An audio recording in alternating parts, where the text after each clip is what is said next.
Monique, spectatrice de la chaîne, m'a demandé s'il était possible de faire une vidéo au sujet d'une immense actrice d'origine étrangère, mais que la France avait adoptée comme étant une vedette du cinéma français. Il s'agit de Romy Schneider. Romy Schneider, c'est le nom qu'on lui a donné. Son nom d'état civil, c'était Rosemarie Magdalena Albach, dite Romy, Romy pour Rosemary. Ce fut donc une actrice germano-française née le 23 septembre 1938 à Vienne, en Autriche, et morte le 29 mai 1982 à Paris. Vers l'âge de 15 ans, elle a commencé sa carrière d'actrice dans le genre Heimatfilm de 1955 à 1957, puis en 1973, elle interprète l'impératrice Élisabeth d'Autriche surnommée Sissi dans 4 films, Sissi tout simplement en 1955, puis Sissi impératrice en 1956, Sissi face à son destin en 1957, et enfin Ludwig II, Le crépuscule des dieux en 1973, qui lui ont valu un succès et une reconnaissance internationale. Alors on verra plus loin que ce fut le début de sa carrière, mais qu'elle a ensuite enchaîné avec d'autres grands succès. En 1958, sur le tournage de Christine de Pierre Gaspard VIII, Romy Schneider rencontre Alain Delon. À l'issue du film, elle choisit de rester auprès de lui malgré l'hostilité de son entourage et d'une partie de son public germanophone. Le couple s'installera en France, se fiancera et deviendra l'un des plus célèbres du cinéma européen jusqu'à sa séparation en 1963. Alors, de son enfance, on nous dit ici qu'elle était issue d'une famille de longue tradition artistique. Son grand-père paternel, Rudolf Ketty, était acteur et metteur en scène, et sa femme, donc la grand-mère de Romy Schneider, Kat Retty, née Schaeffer, était chanteuse. Alors, ils étaient les parents de Rosa, pensionnaire de Burgtheater. Rosa Retty épouse en 1899 Karl Albach, officier de l'armée impériale austro-hongroise. Celui-ci a renoncé par amour à sa carrière militaire et il est devenu ensuite avocat et comédien. On reste donc dans le milieu des artistes. Le fils de Rosa et Karl Albach, ou Wolf Albach Retty, naît en 1906 et sera d'abord lui aussi comédien, aux côtés de sa mère, avant de débuter une carrière d'acteur de cinéma. On est toujours chez les artistes. Cet homme fera la rencontre de l'actrice, on est toujours chez les artistes, Magda Schneider, qui a débuté au cinéma 2 ans plus tôt. On nous dit que Magda et Wolf se sont mariés le 11 mai 1937 à Berlin. Leur fille naît l'année suivante. Son prénom de baptême, Rosemary, est la contraction des prénoms des grands-mères Rosa et Maria. Alors on nous dit qu'au dernier jour d'octobre 1938, alors que Rosemary, c'est-à-dire Romy, n'est âgée que de 4 semaines, la famille quitte Vienne, qui était en cours d'annexion. L'Autriche était en cours d'annexion par les méchants messieurs allemands, les Nazis, vous compléterez vous-même, et se sont installés dans une propriété à Schönau am Königssee, dans les Alpes bavaroises, près de Berchtesgaden. Excusez-moi, je ne suis pas familier avec ces noms étrangers. Alors on nous dit que là où ils se sont installés, eh bien c'était tout près d'une résidence du vilain petit monsieur avec la petite moustache, ce monsieur allemand qui a causé tant de malheur, et que eh bien, les parents de Rosemary étaient a priori plutôt proches de cette mouvance très d'extrême droite. C'est ce qu'on nous dit un peu plus loin ici. On nous dit: la famille de la petite Rosemary bénéficie de privilèges. réservé aux proches du régime des nazes.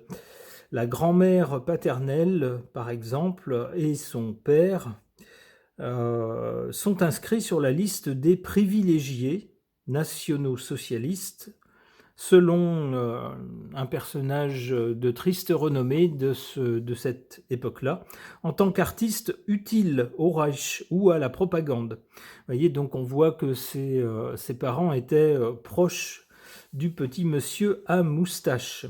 Alors donc, toute petite, elle s'est retrouvée dans cet univers-là. Alors elle fera tout ce qu'elle pourra ensuite dans sa vie pour s'en distancer, au point, nous dit-on, qu'adulte, elle a la volonté de s'affranchir de ce lourd passé en donnant volontairement à ses enfants des prénoms d'origine hébraïque, en l'occurrence David et Sarah, et en interprétant des rôles de victimes du régime de cette époque-là, des méchants messieurs des nazes. En 1943, son père, Wolf, rencontre une actrice dont il s'éprend et il quitte sa mère. Elle est alors âgée, nous dit-on, de 4 ans et demi.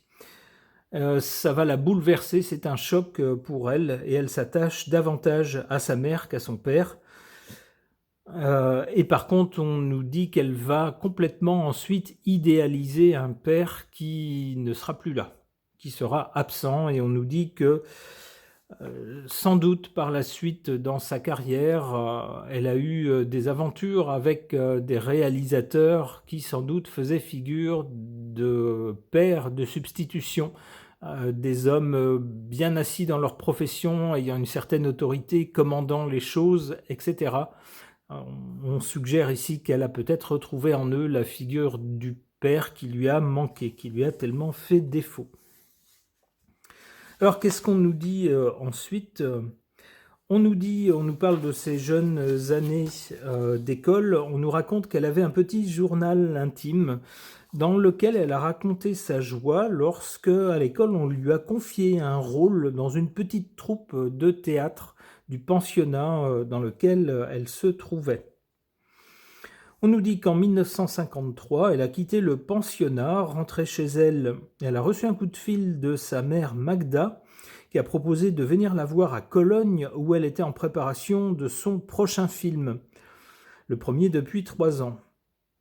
On nous dit qu'elle a demandé à sa fille de venir la voir et puis peut-être de jouer un petit rôle à ses côtés.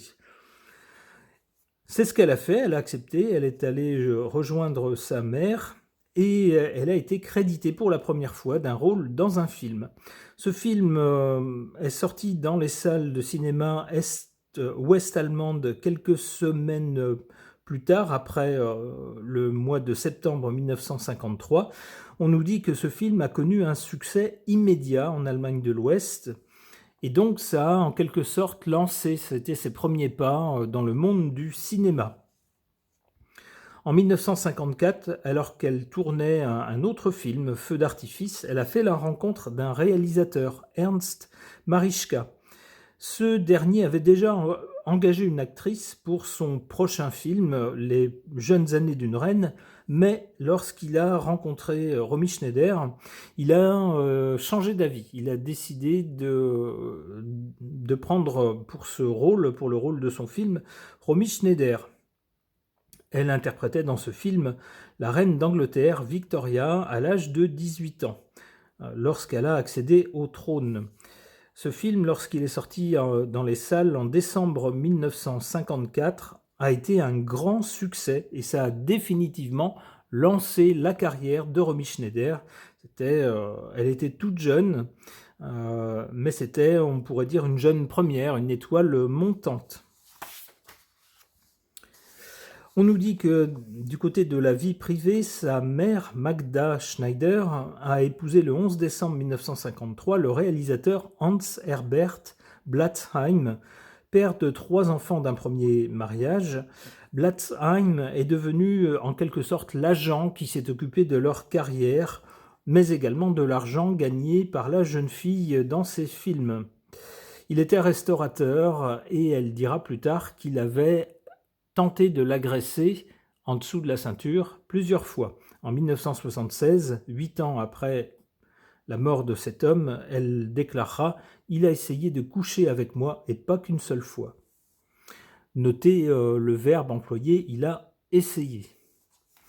Alors ensuite, on peut mentionner que au début des années 50, Ernst Marischka a pour projet de monter à l'écran l'histoire romancée, on dit bien romancée, ça sera d'ailleurs l'une des critiques faites au film, d'être trop gnangnan, d'être trop sucré, trop acidulé.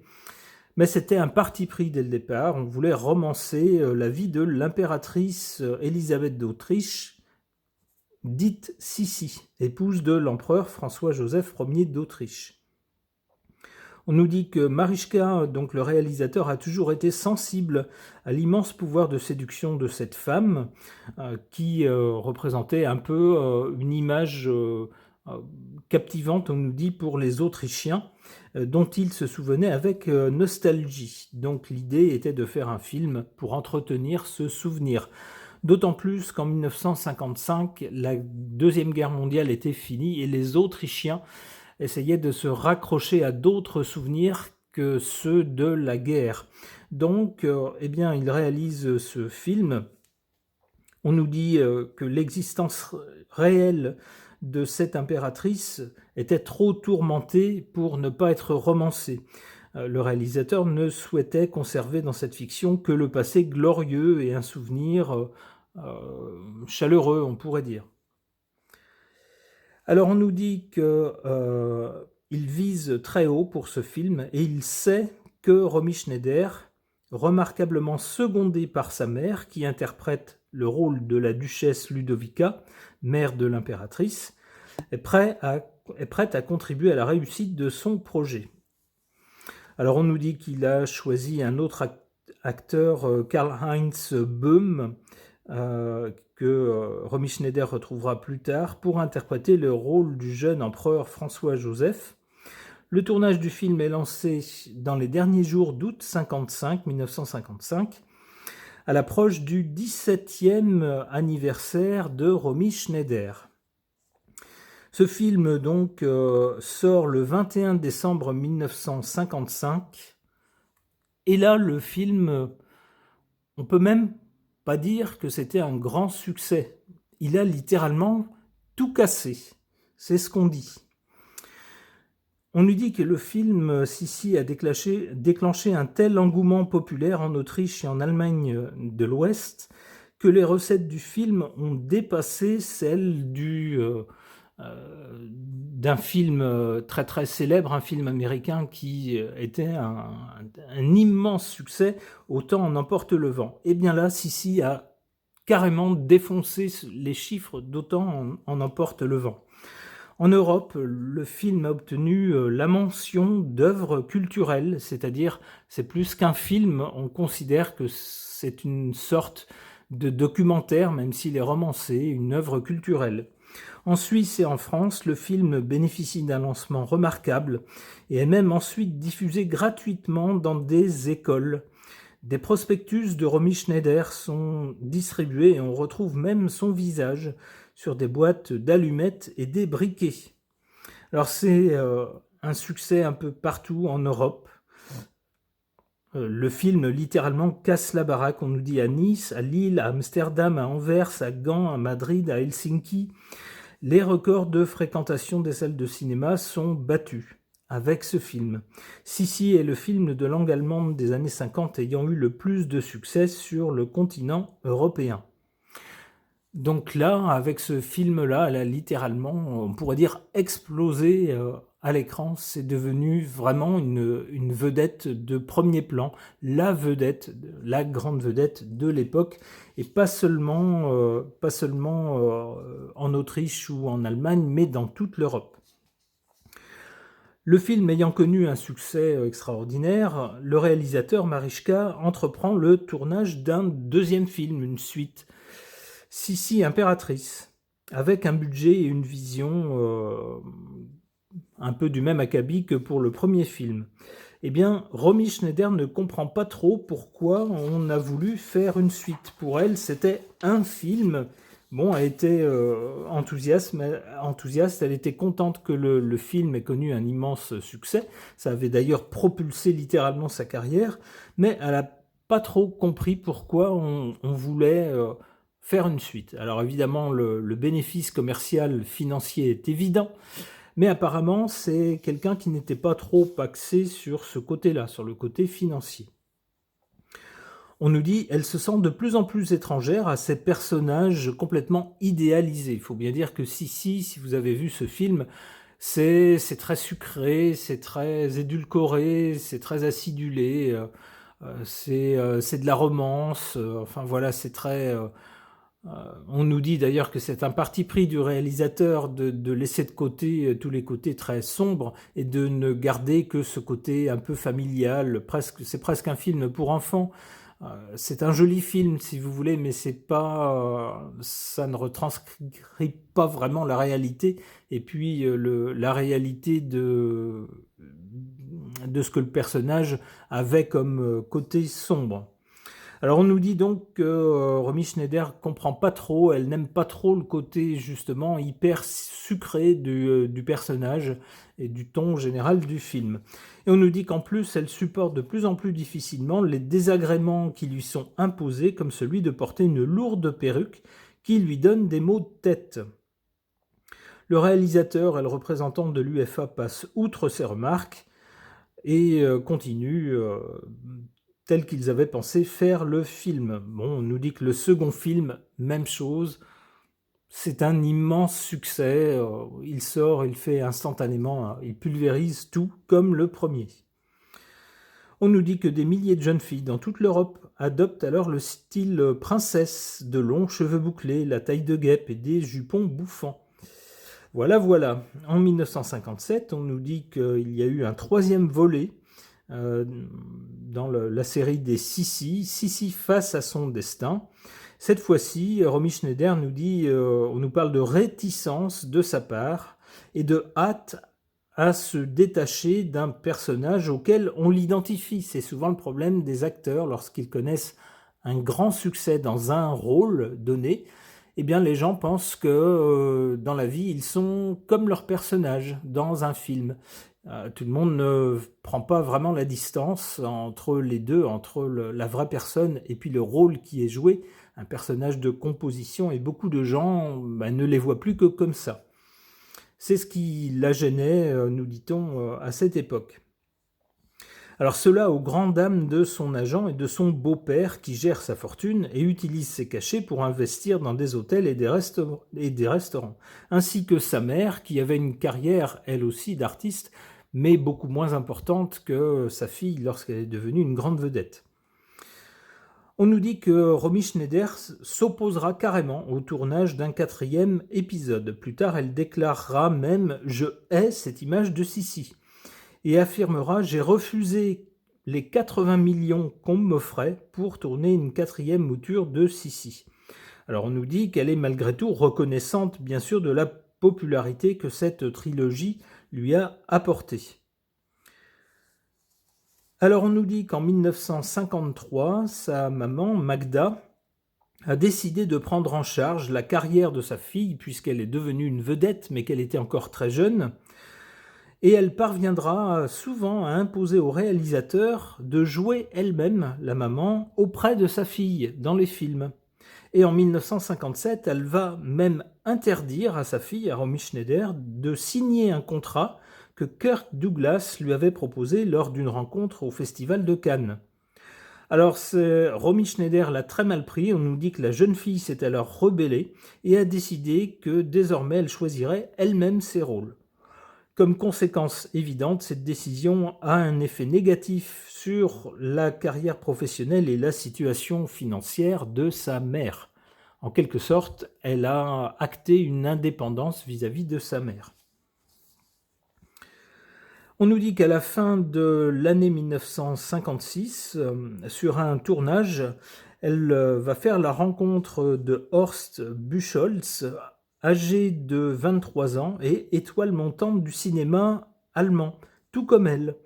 Elle est vite tombée amoureuse de lui et la presse n'attend pas longtemps pour les fiancer et les marier aussi vite que l'éclair. On nous dit que c'est sa première relation amoureuse sérieuse, mais qui était vue d'un très mauvais œil par son père et par son beau-père. Au printemps 1957, Romy, accompagné de sa mère et de son petit ami, ou mari, je ne sais pas s'ils étaient vraiment mariés, ont débarqué à Paris pour jouer dans le film Mon Petit. Le film a connu un certain succès en Allemagne de l'Ouest, mais a provoqué le mécontentement des fans de l'actrice qui n'ont pas supporté de voir celle qu'ils considéraient comme une jeune fille naïve. Ils idéalisaient ce personnage, ce caractère de jeune fille pure, innocente, naïve, et ils n'ont pas apprécié, nous dit-on, de la voir jouer dans un film où elle était un objet de désir. En juillet 1957, rentrés à Munich, les deux acteurs mettent fin à leur relation à cause du chantage que le mari de la maman de Romy a fait à Romy. Il lui aurait dit « Tu choisis, c'est lui ou c'est moi ». Or, à cette époque, Romy Schneider n'était âgée que de 18 ans et la majorité était encore fixée à 21 ans. Donc elle n'était pas majeure, elle n'était pas libre de ses choix. Si bien que son manque d'indépendance l'a forcée à choisir sa famille et à se séparer de son premier amour. En janvier 1958, après avoir refusé de tourner un quatrième Sissi, elle s'est rendue à New York. On nous dit que c'était pour tourner un film, le film L'histoire d'amour d'une jeune élève orpheline dans un pensionnat et de son professeur, une femme a fait scandale. C'était une histoire d'amour entre deux femmes. Alors à cette époque-là, sujet hyper tabou, surtout, nous dit-on, auprès de ces fans qui voyaient en elle une jeune femme pure et innocente, une jeune fille. Ils étaient déjà pas contents de l'avoir vue comme une femme amoureuse. Alors là, une histoire d'amour entre deux femmes, ça ne va pas du tout. On nous dit que le film fait scandale et est boudé carrément par le public ouest-allemand, même si on nous dit que sa performance a été acclamée par la critique. Au printemps 1958, Romy Schneider est, à 19 ans, une star internationale. Le producteur français Michel Safra lui propose de reprendre un rôle qui avait fait la gloire de sa mère 25 ans plus tôt. Ce rôle avait été proposé à Romy Schneider plusieurs années plus tôt, alors qu'elle ne faisait que débuter dans le métier. Mais il y a eu le tournage de Sissi qui avait remis les choses à plus tard. Donc il relance ce projet-là. Le contrat est signé avec une production française, alors que Romy est en train de tourner un autre film. Le choix de Romy Schneider pour l'actrice principale garantit la visibilité du film, puisqu'elle est à cette époque-là une immense actrice. Reste à trouver l'interprète masculin principal. Donc des personnes liées à ce film défendent la candidature d'Alain Delon, qui est à cette époque un jeune premier. Il est tout au début de sa carrière. On nous dit que le producteur Michel Safra s'est montré d'abord assez réservé, mais bon, finalement, il a accepté que Alain Delon fasse quelques essais pour voir. Il y avait d'autres postulants, parmi lesquels Jean Piat, Paul Gers et Jacques Toja, nous dit-on. Ayant le droit de choisir elle-même son partenaire, Romy Schneider va sélectionner sur photo Alain Delon. Elle va regarder les photos, elle va dire « bon, lui, il a l'air pas trop mal, ok ». On nous dit qu'elle était à cette époque-là une immense vedette européenne grâce à la trilogie de Sissi et qu'elle avait donc un certain poids dans les décisions qui étaient prises par rapport au film. Elle a décidé de se rendre à Paris afin de rencontrer celui qui devait être son partenaire dans ce film, cet Alain Delon, qui était encore peu connu à l'époque. Les producteurs arrangent donc une entrevue avec la presse à l'aéroport d'Orly à Paris. Les deux jeunes acteurs, donc Romy Schneider et Alain Delon, se rencontrent pour la première fois à la descente d'avion de Romy le 10 avril 1958. Leurs premiers rapports sont houleux. Romy ne parle pas français, Alain Delon ne parle pas allemand. Et alors qu'elle le trouve sans intérêt et même de mauvais goût, lui dit carrément qu'il la trouve à vomir. Ça commence bien. Bon, malgré tout, le tournage débute, et puis, sans doute, la répulsion doit avoir quelque chose de proche de l'attraction, puisque 2 mois plus tard, les 2 acteurs qui ne s'entendaient pas du tout au départ, ils finissent par tomber amoureux. C'est ce qu'on nous dit. La liaison entre Sissi et un jeune Français inconnu est la goutte d'eau qui fait déborder le vase pour les Allemands qui sont déjà très en colère contre Romy pour sa trahison. Le fait qu'elle soit allée à Paris, le pays contre lequel ils furent en guerre, qu'elle y ait joué le rôle d'une femme désirable, et puis ensuite qu'elle ait joué un rôle de femme aimant une autre femme, et puis maintenant la voilà qui se lance dans une romance avec un Français, un jeune Français, inconnu, alors qu'elle est, elle, une star immense. Tout ça, pour eux, c'est trop.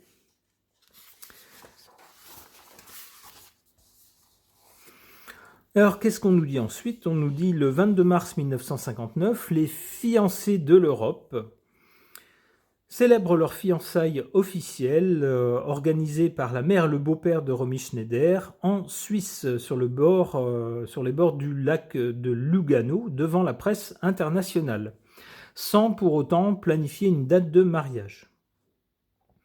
On nous dit que Romy a échappé un peu à l'emprise de sa mère et est partie s'installer avec Alain Delon à Paris. Elle y abandonne son éducation bourgeoise pour découvrir les soirées de la capitale, l'anticonformisme et une jeunesse qui méprise l'argent. La presse ouest-allemande ne lui pardonnera jamais ce qu'elle appellera une infidélité. Alors on nous parle ensuite des films dans lesquels elle a joué, en particulier avec Alain Delon, et qui ont confirmé son statut d'immense vedette. Alors ce fut un couple, nous dit-on, de premier plan, le grand couple du cinéma européen de cette époque.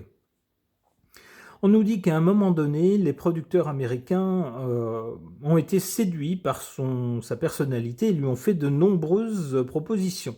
Elle s'est donc rendue aux États-Unis, mais elle a découvert que les techniques de l'Actors Studio, ainsi que la machinerie implacable de l'industrie du spectacle aux États-Unis, sont bien différentes des siennes. Maladroite dans une comédie dans laquelle elle devait jouer, on nous dit qu'elle est envahie par le stress, par le trac et par les doutes. Et puis également commence à s'insinuer quelques doutes au sujet de sa relation avec Alain Delon. Ici, on est en 1963. Circulent en effet des photos d'Alain Delon accompagné d'une jeune femme, une mystérieuse jeune femme. Voilà. Alors une fois, malgré tout, ce film terminé, elle a rompu son contrat avec la Columbia aux États-Unis, elle est rentrée à Paris. Pourquoi ? Parce que son agent, Georges Baume, lui a remis une lettre de 15 pages écrite par Alain Delon, et c'est une lettre de rupture.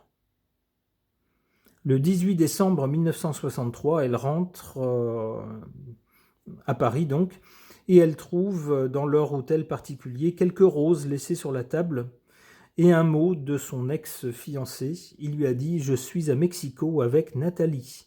1000 choses. Alain ». On nous dit que Romy Schneider est très affectée par cette rupture. Pour elle, elle se voyait dans une relation idéalisée, les choses marchaient bien. Elle l'aimait de toute évidence.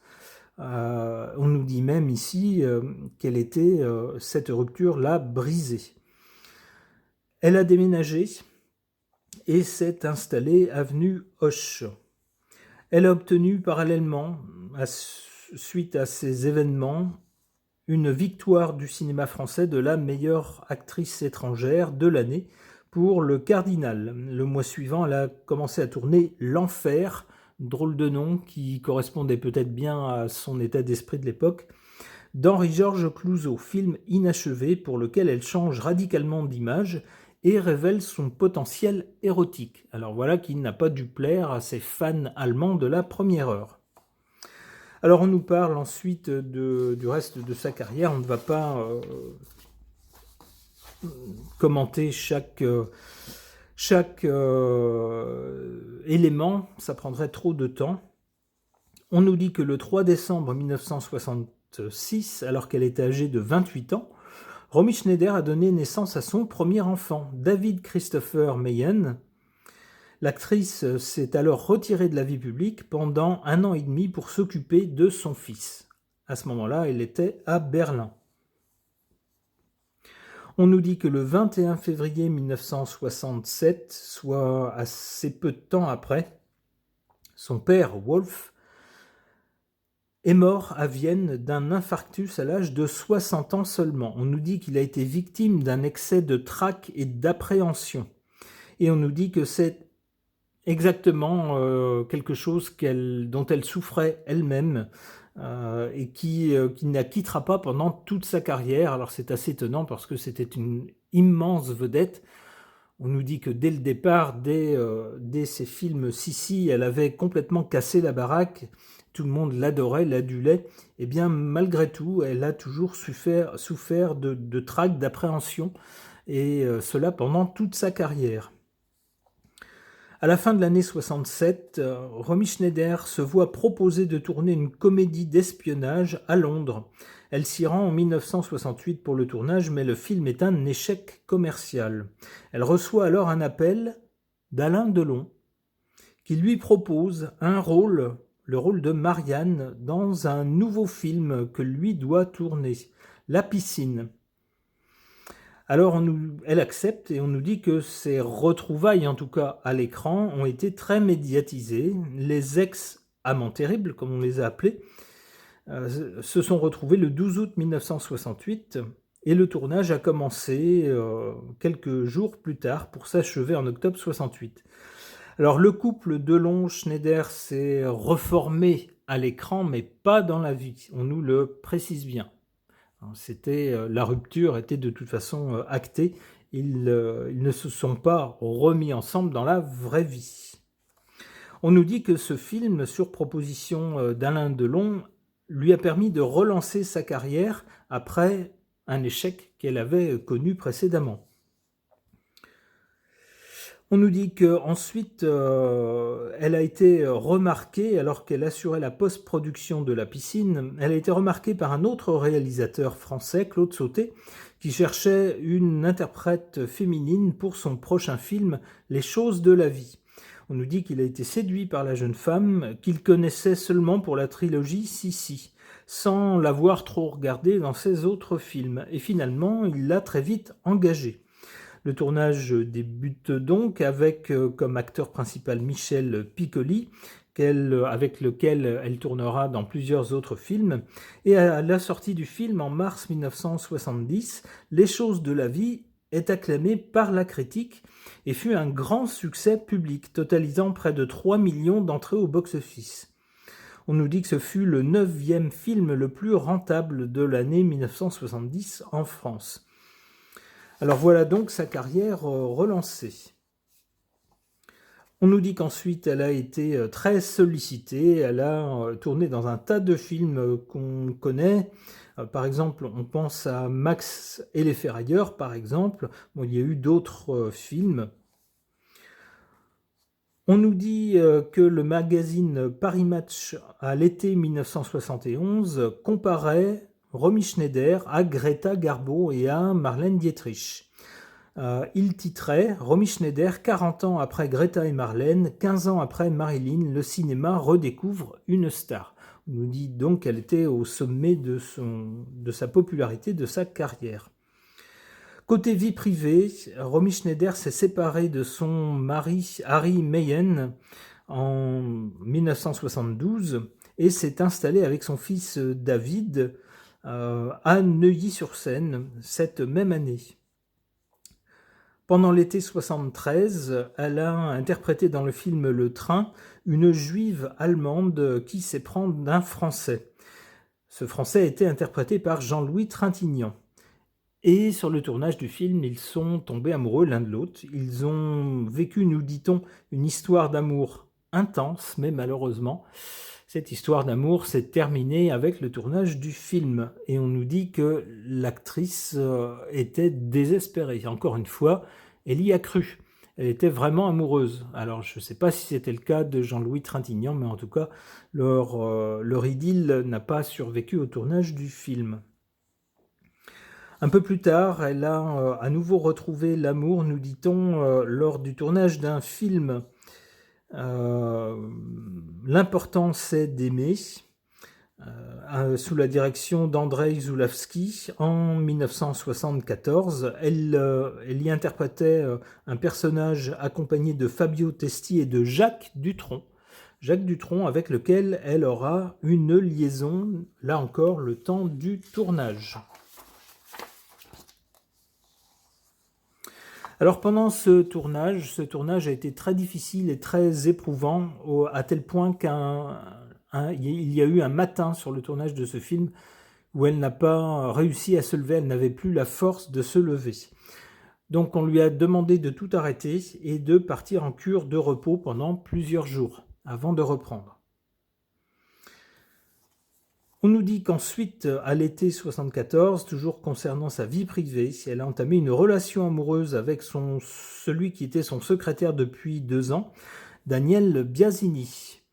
Alors, on sait qu'elle aura une fille de ce monsieur Daniel Biasini. On nous dit également qu'elle avait sympathisé avec Brigitte Bardot à cette époque.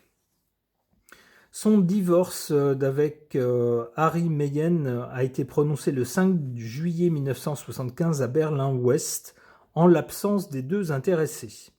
En fait, le 18 décembre 1975, elle était enceinte de 6 mois et de Daniel Biasini, et elle l'a épousé à Berlin.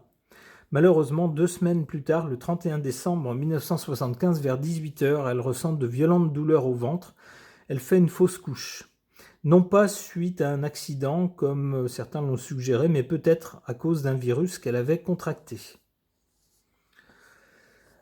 Un peu plus tard, le 21 juillet 1977, elle accouchera à 38 ans prématurément d'une fille, la future actrice Sarah Biasini, à Gassin dans le Var, en France. La césarienne l'a épuisée, elle est restée 1 année entière auprès de sa famille avant de recommencer à travailler, de reprendre le chemin, nous dit-on, des plateaux de cinéma. Mais elle a renoué très vite avec le succès grâce au film Une histoire simple de Claude Sautet, sorti en 1978. Au printemps 1979, Romy part seule au Mexique avec sa fille Sarah. Malheureusement, on lui adresse un télégramme en avril 1979 pour lui dire que son ex-mari a mis fin à ses jours. On nous dit qu'elle est rentrée de ses vacances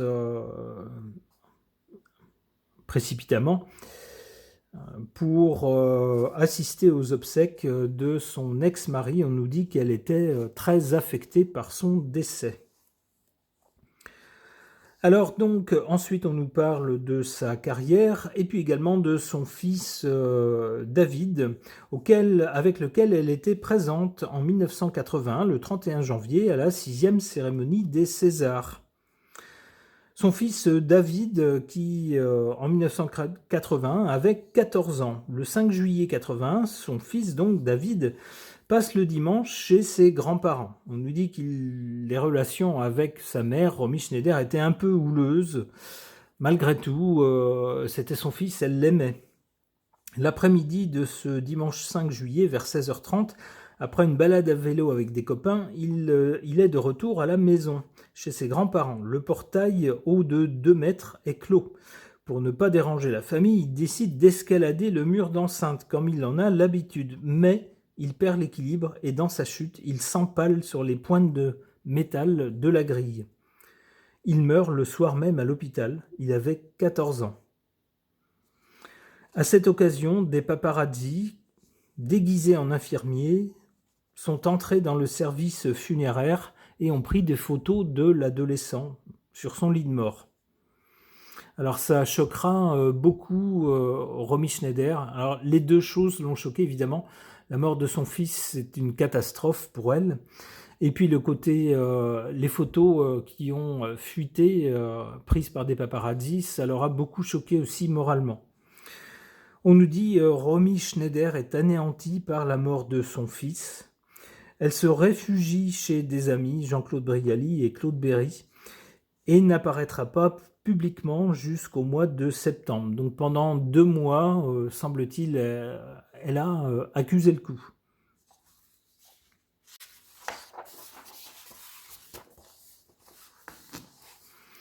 On nous parle ensuite de la suite de sa carrière. Par exemple, le tournage du film La Passante du Sans Souci, qui a commencé avec 6 mois de retard. Dans ce film, l'un de ses partenaires était un jeune garçon de 14 ans. On nous dit que le tournage a été extrêmement difficile pour elle. Elle voyait dans cet adolescent son fils qu'elle venait juste de perdre. On nous dit que ça a été extrêmement dur pour elle. La Passante du Sans Souci, ce film sort en salle le 14 avril 82. La presse française parle du film qui a sauvé, entre guillemets, Romy Schneider. En pleine promotion de ce film, elle a été invitée par Michel Drucker dans son émission de l'époque Champs-Élysées. Elle y est apparue, nous dit-on, meurtrie et a dénoncé le comportement des paparazzis à la mort de son fils. Elle a déclaré « Vous savez, si on sait que certains soi-disant photographes, ce qu'ils sont capables de faire, je pense que le public a le droit de savoir, qu'ils se déguisent en infirmiers pour photographier un enfant mort, et qu'il y a une certaine presse qui achète ces photos et qui les publie à la une, comme on dit. Où est la morale? Où est le tact ?» 5 jours plus tard, elle passera au journal de 20h d'Antenne 2 et confiera ses projets en disant « Je voudrais être une mémé un jour à la campagne, avec mes fruits, mes arbres et ma fille, et vivre. »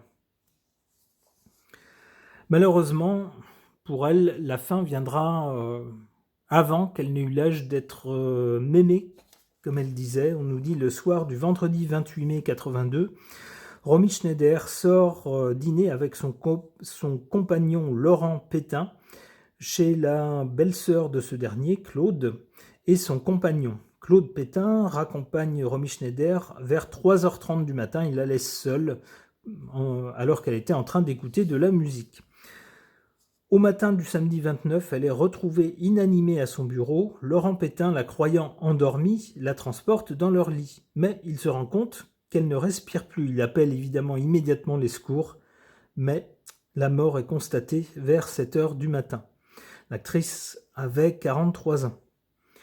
On nous dit qu'Alain Delon s'est immédiatement rendu sur place. Il a été rejoint par Jean-Claude Brialy, l'un des meilleurs amis de Romy Schneider, Alain Terzian, Claude Berry et Michel Piccoli. Avec un Polaroid, Alain Delon a pris 3 photos de Romy Schneider qu'il aura toujours conservé pour le restant de ses jours dans son portefeuille.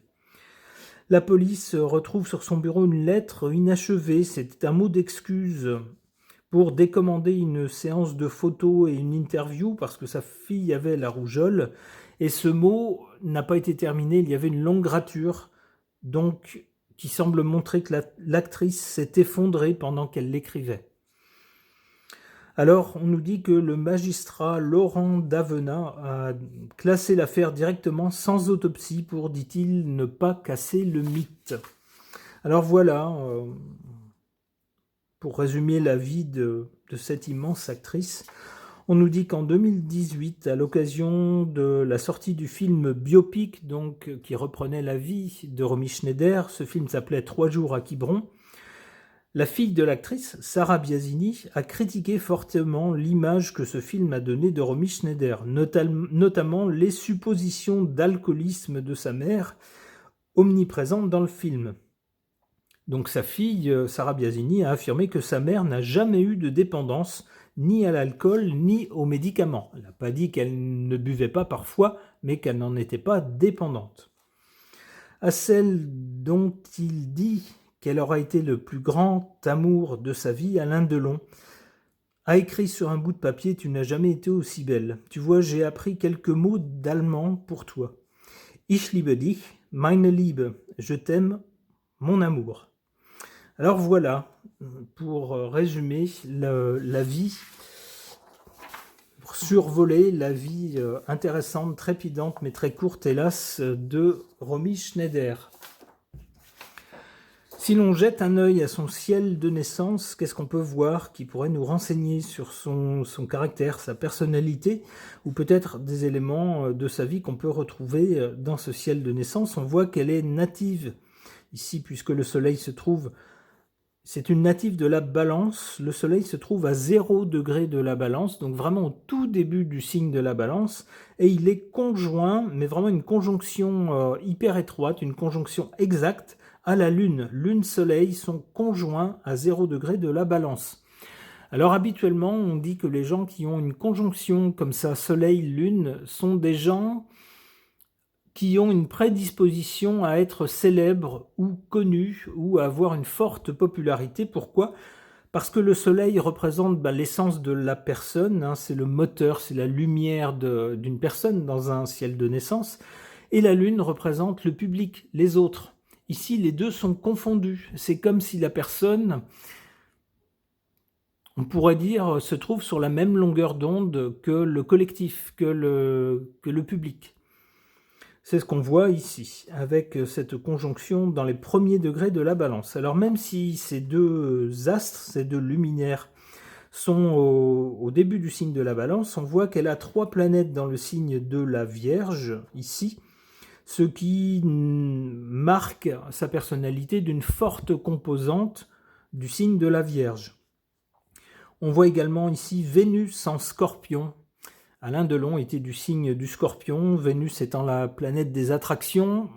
On ne sera pas surpris par cette position planétaire. Et malheureusement, on voit que Vénus, ici, souffre à la fois d'un carré à Jupiter. Ici, Jupiter se trouve presque au milieu du ciel, c'est-à-dire la destinée, ça peut être l'ascension sociale, ça peut être l'activité qu'on a dans la vie. Alors pour elle, c'est le cinéma ici. Eh bien, on voit un carré entre cette attraction, ici ce pouvoir d'attraction en Scorpion, on pense à Alain Delon, et puis sa carrière. Effectivement, le couple n'a pas tenu. On y voit également ici une opposition entre Vénus, donc la planète de ce qui est agréable, du bon, du beau, de l'équilibré, des formes, mais aussi des sentiments, des attractions. Et en face, on voit Uranus, une planète électrique, une planète d'indépendance, une planète qui, en général, là où elle se trouve, provoque une libération. Alors une libération dans le sens de la personne, mais ici, cette planète de libération est face à Vénus. On y voit donc une attraction, alors qui peut être un coup de foudre avec Uranus, mais malheureusement, puisqu'elles sont en opposition, c'est un coup de foudre qui n'est pas voué à durer. On le retrouve ici. Alors, les planètes qui se trouvent ici dans le signe de la Vierge montrent une sensibilité, alors de même que les planètes en Balance. Lorsqu'on est du signe de la Balance, on a une sensibilité pour tout ce qui est artistique. On n'est donc pas étonné ici d'avoir affaire à une actrice très populaire grâce à cette conjonction. Avec la Balance, on cherche toujours l'équilibre, on n'aime pas les extrêmes, on n'aime pas ce qui choque, on aime ce qui est équilibré. On a une certaine sensibilité, on est perfectionniste, on cherche à donner le meilleur, à ce que les choses soient bien faites. C'est la même chose ici avec le signe de la Vierge, avec ces 3 planètes en Vierge. Le signe de la Vierge, lui, a plutôt une certaine inquiétude. C'est un signe, nous dit-on, qui est souvent sensible, que ce soit de l'estomac ou des intestins. On associe à ce signe de la Vierge les intestins, mais également tout ce qui est inquiétude, angoisse, ce genre de choses. Alors on ne sera pas surpris d'apprendre que l'actrice souffrait d'angoisse, d'inquiétude et d'un trac permanent qui l'a accompagnée tout au long de sa carrière. C'est ce qu'on voit ici. Qu'est-ce qu'on voit également? On voit l'ascendant de cette dame se situe dans le signe très sensible également du Cancer. Alors la planète maîtresse du Cancer, c'est la Lune. On voit ici que cette Lune est conjointe à son Soleil. Ça nous renvoie donc ici à la Balance.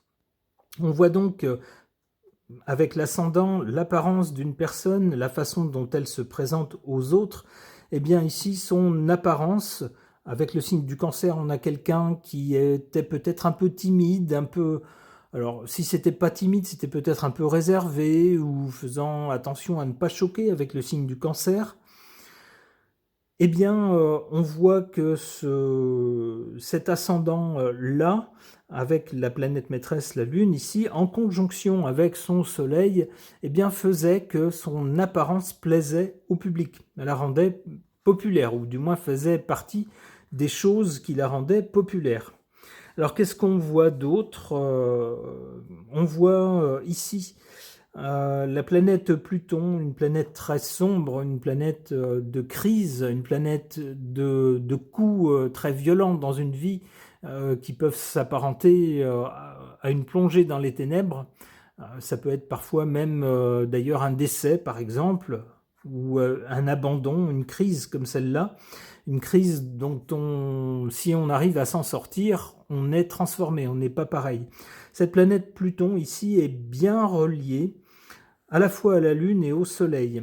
Alors, Pluton bien relié au Soleil, la force vitale, donne des crises très fortes, très violentes dans la vie, mais la capacité de se régénérer, la capacité d'encaisser le choc, et puis de renaître, de repartir, de se régénérer ensuite.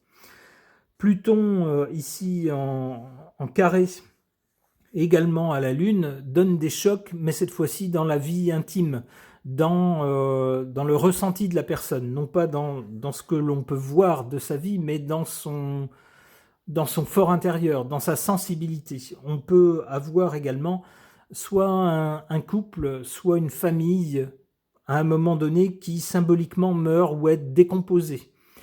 Alors, puisque la planète est en bon aspect, il y a capacité de régénérer, de repartir sur de nouvelles bases.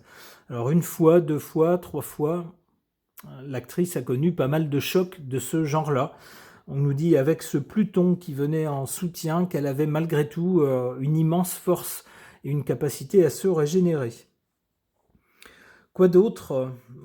On voit ici que la part de fortune est conjointe à son ascendant.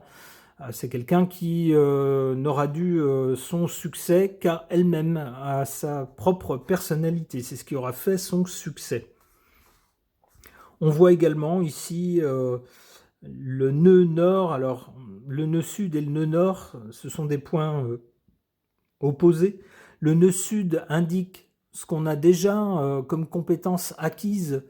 Alors pour ceux qui s'intéressent aux vies antérieures, on suppose qu'avec le nœud sud, c'est des choses qu'on aurait acquis dans d'autres vies sur lesquelles on peut capitaliser, mais justement il faudrait aller maintenant vers le nœud nord.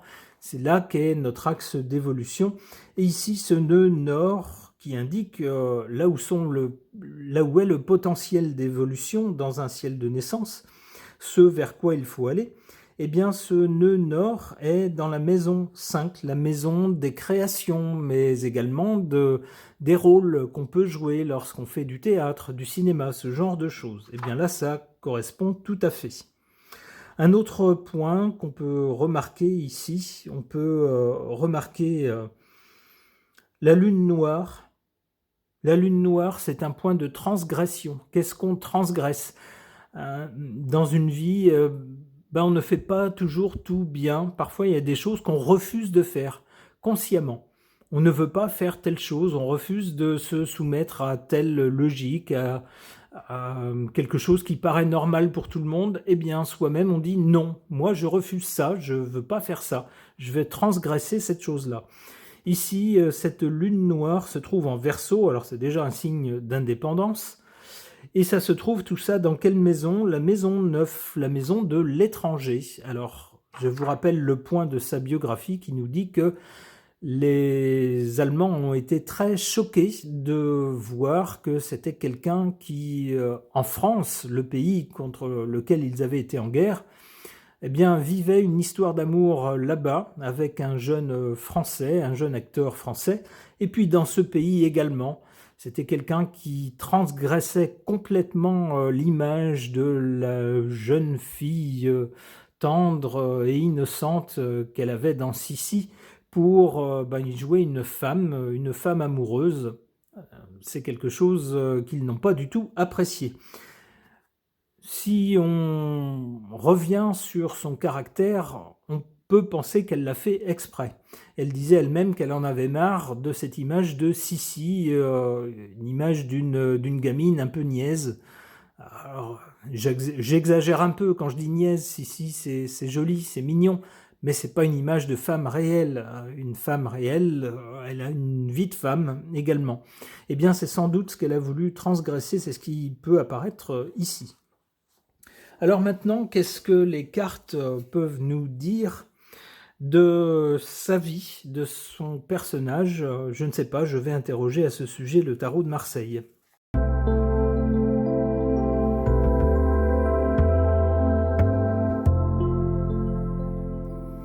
Alors, qu'est-ce qu'on peut voir dans ces cartes ou qu'est-ce qu'elles peuvent suggérer par rapport à la vie de cette immense actrice, Romy Schneider?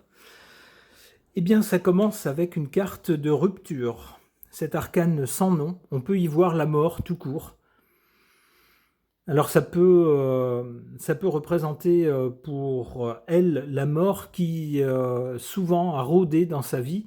Alors soit la mort réelle, par exemple son ex-mari qui s'est donné la mort malheureusement. Ça peut être ça, ça peut être la mort tragique, épouvantable pour elle, de son fils à 14 ans.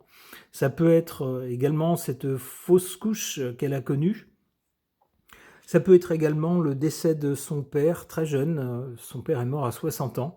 On voit que la mort a été très présente dans sa vie, et puis sa mort elle-même, finalement, sa vie qui aura été très courte. Qu'est-ce qu'on voit ensuite? La roue de fortune. Alors ici, cette carte porte bien son nom.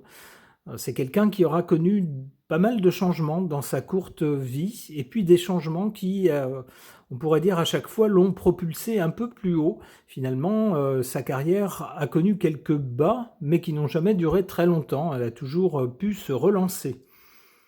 Donc des changements, plusieurs périodes. Il y a eu la période Sissi avec un personnage un personnage presque de petite fille qui tombe amoureuse. C'était un peu une romance, mais c'est un peu voilà, c'est un peu acidulé. Et puis ensuite d'autres rôles beaucoup plus transgressifs, alors peut-être trop à un certain moment, peut-être qu'elle a voulu faire le balancier entre quelque chose qu'elle estimait trop naïf, elle a voulu faire la balance avec des choses très transgressives, peut-être trop pour son public. Bon, elle a eu ensuite des rôles qui étaient peut-être un peu plus mesurés. En tout cas, différents changements également dans sa vie privée. C'est pas quelqu'un qui a connu une personne avec laquelle elle s'est mariée et puis voilà, elle a fait sa vie tout le temps. Ça n'a pas été comme ça. Alors je vous ai pas lu toute sa bio, mais c'est quelqu'un qui a tenté l'aventure avec plusieurs personnes, qui y a cru à chaque fois, mais ça n'a pas fonctionné. En définitive, avec cette carte du chariot, on nous montre quelqu'un qui, malgré le petit bout de femme que c'était, avait certainement un sacré tempérament. C'est ce que semble nous dire cette carte du chariot. Une volonté, en tout cas, il en fallait pour ne pas se laisser anéantir par les coups du sort, pour casser son image également, quitte à ce que elle frôle le scandale, parfois elle mette les pieds dedans même, qu'elle soit boudée par le public. Eh bien, elle a pris le risque. En carte défavorable, cette carte de l'amoureux qui normalement représente un choix à faire devant une hésitation devant un choix à faire. Pour une fois, je prendrais cette carte dans son sens premier, l'amoureux. Je pense que c'était quelqu'un avec un cœur assez pur, qui aimait vraiment. Alors, elle a adoré ses enfants. La perte de son fils, ça a été, quand on lit le détail de sa biographie, au moins son résumé biographique, on voit que c'était, pour elle, c'était un choc au-delà de ce qu'on peut imaginer. On dit qu'elle est restée pendant 2 mois complètement groggy, quoi, avant de refaire surface. Non seulement ça, mais on voit que chaque fois qu'elle a aimé quelqu'un, elle y croyait. Et que chaque rupture, pour elle, ça a été un choc. Ça a été un échec très très difficile pour elle. Donc je verrais bien une femme avec un tempérament amoureux, quelqu'un qui aimait la vie et qui aimait les gens sincèrement. Alors, ici, cette carte est en position défavorable parce qu'on sait que dans cette vie, tous les gens ne sont pas comme ça. Il y a des gens qui aiment avoir une aventure pour un moment, mais qui n'aiment pas forcément pour la vie. Apparemment, c'est malheureusement la méprise qu'il y a eu souvent avec cette femme, qui elle aimait profondément, mais on n'a pas l'impression qu'elle a toujours eu affaire à des gens qui avaient la même profondeur de sentiments. D'où pour elle une sensibilité ou une authenticité de sentiments qui lui ont été défavorables. En carte favorable, le mat. Le mat, il n'en fait qu'à sa tête, il suit son chemin. Dans sa biographie, on voit à plusieurs reprises, et même dès assez jeune, quelqu'un qui exprimait son opinion, n'hésitait pas à exprimer son désaccord. On nous dit, alors je ne vous l'ai pas lu parce que je ne pouvais pas tout lire, mais sur le tournage d'un film avec Harvey Keitel en Écosse, c'était son partenaire à l'écran, elle n'aimait pas du tout ses méthodes, sa façon de faire, sa façon de... Est-ce que c'était d'improviser, est-ce que c'était de jouer, et qu'à un moment donné, l'exaspération fut telle qu'elle lui a envoyé une paire de claques. Donc on voit quelqu'un qui avait du caractère, authentique peut-être, amoureuse peut-être, mais c'était quelqu'un qui avait du caractère et qui entendait bien faire les choses à sa façon, et n'hésitait pas à le dire quand ça n'allait pas, quand ça lui convenait pas. Alors, on l'a vu avec les rôles de Sissi. Dès le deuxième Sissi, elle a commencé à dire « mais je comprends pas pourquoi on fait un deuxième film. Le premier film a parlé de sa vie, voilà, ça y est, c'est fait. On va pas broder indéfiniment. » On lui a fait comprendre que ça avait rapporté beaucoup d'argent, les gens adoraient, donc pourquoi pas prolonger la magie, quoi.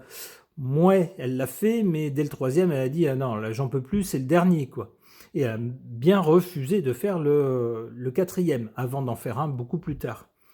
Donc quelqu'un qui avait un sacré caractère et qui entendait bien faire les choses à sa façon. On nous dit que c'était une bonne chose, la concernant.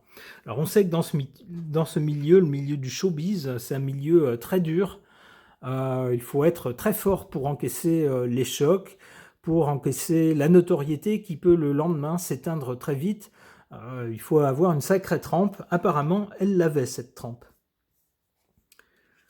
Qu'est-ce qu'on a d'ailleurs ici? Eh bien, sur le chariot qui nous parle d'un caractère assez presque viril, j'allais dire. Alors peut-être pas, c'était pas un camionneur non plus, faut pas exagérer, mais quelqu'un qui avait une force de caractère, et d'ailleurs la force, on la retrouve ici. Une dernière carte.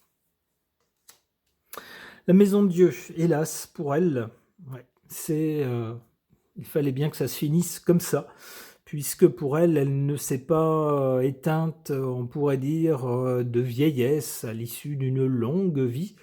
Pas du tout, c'est quelqu'un qui s'est éteint subitement. Certains ont dit que c'était de ses addictions ou de ses excès. Alors c'est pas sûr du tout. Il semblerait plutôt que son cœur ait lâché.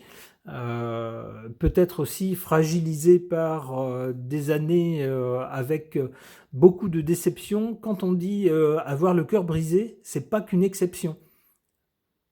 C'est quelque chose qui a une réalité physique. Ça endommage le corps lorsqu'on a une histoire d'amour avec quelqu'un qu'on aime profondément et que cette histoire s'arrête et que c'est pas de notre fait et que c'est assez brutal. Il peut y avoir des dommages physiques. Ajouter à cela le stress du métier d'acteur, on nous dit qu'elle était perpétuellement inquiète et rongée par le trac, malgré son expérience, malgré son immense succès, son statut. C'était quelqu'un qui avait toujours le trac.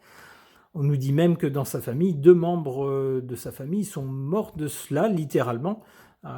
Donc, on peut penser que tout cela a usé son corps biologiquement. et que il aurait peut-être fallu peut-être un petit excès, mais pas forcément quelqu'un qui était dépendante de substances. Sa fille d'ailleurs dit bien non, non, c'était pas quelqu'un qui était addict. Eh bien, peut-être qu'elle a été, cette petite bonne femme a été usée peut-être très vite, et puis son corps, à un moment donné, a lâché. C'est ce qu'on peut voir avec cette maison Dieu qui représente un choc violent. C'est avec ça qu'on va arrêter le tirage de cartes la concernant. Alors voilà, ce résumé biographique de sa vie, ce petit coup d'œil à son ciel de naissance et ce tirage de cartes sont maintenant terminés. Merci de les avoir suivis.